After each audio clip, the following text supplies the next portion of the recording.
all I keep watching every week is Daniel Jones just play out of his mind in Indianapolis. And I'm just wondering, just with your contacts around the league, what does the league think of his resurgence and just the Colts in general? And then also, if he continues to play like this, plays at a Pro Bowl level and somehow wins the AFC South for the Colts and wins a playoff game and all that great stuff, how bad does that look for Brian Daboll and Joe Schoen?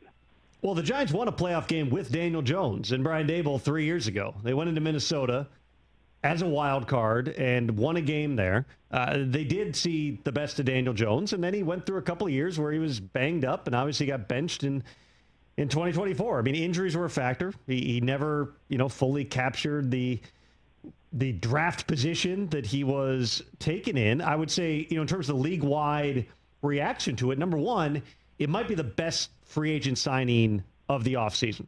Daniel Jones for 1 year, and it was like around up to $15 million, somewhere in there. The Vikings had a similar type of an offer, but when they realized Daniel Jones really didn't necessarily want to be back in Minnesota, they pulled the offer, said good luck in Indianapolis. It's worked out certainly well for Daniel Jones and the Colts, and the Vikings still, even though J.J. McCarthy's not on the field right now, they believe in the long run it's going to work out for them as well. I think that the other part of this, in terms of the league reaction, is just how long is this going to go? At some point, are we going to see the bad Daniel Jones? Because there has been the good and bad Daniel Jones through the years, which is why he was in this position. I think that the bigger picture here, Vinny, is if Daniel Jones does the things you said and gets the Colts into the playoffs and wins a playoff game and performs at this level, how much money is somebody paying him in March? Because he's a free agent. Ooh. The Colts could franchise tag him. That would be another option. That's a big old rock sitting on your cap. That's if you do that, like $40 million or so. Yeah. But is Daniel Jones suddenly a $50+ million a year quarterback? His last deal was 4 for $160, I believe, and people lost their minds about it. Yep. That was as much a leverage thing as anything because it was him and Saquon. I appreciate the call, Vinny. Him and Saquon, they tried to get the Saquon deal done.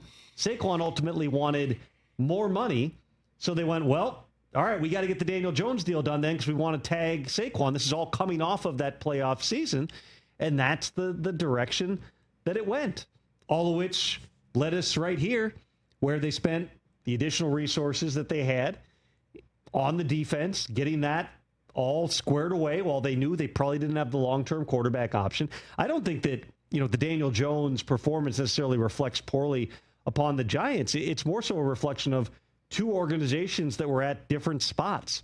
The Colts, by all accounts, had built up a pretty darn good roster. They did not get the quarterback right. They drafted Anthony Richardson, who at this point, and thankfully it's not worse, but just suffered an orbital fracture, went on injured reserve doing band work before a game. He has had the most remarkable run of unfortunate circumstances you could imagine. But everyone's in there going, Anthony Richardson hasn't done anything to justify that. Does that look bad on the Colts? Well, it only looks as bad as what you make of it, which for them is signing Daniel Jones at a bargain rate and allowing them to unlock, hey, the rest of this roster is pretty darn good. Hey, you made it all the way to the end. Thanks for that. Check us out every single day streaming live on Disney Plus and the ESPN app 12 to 3 Eastern.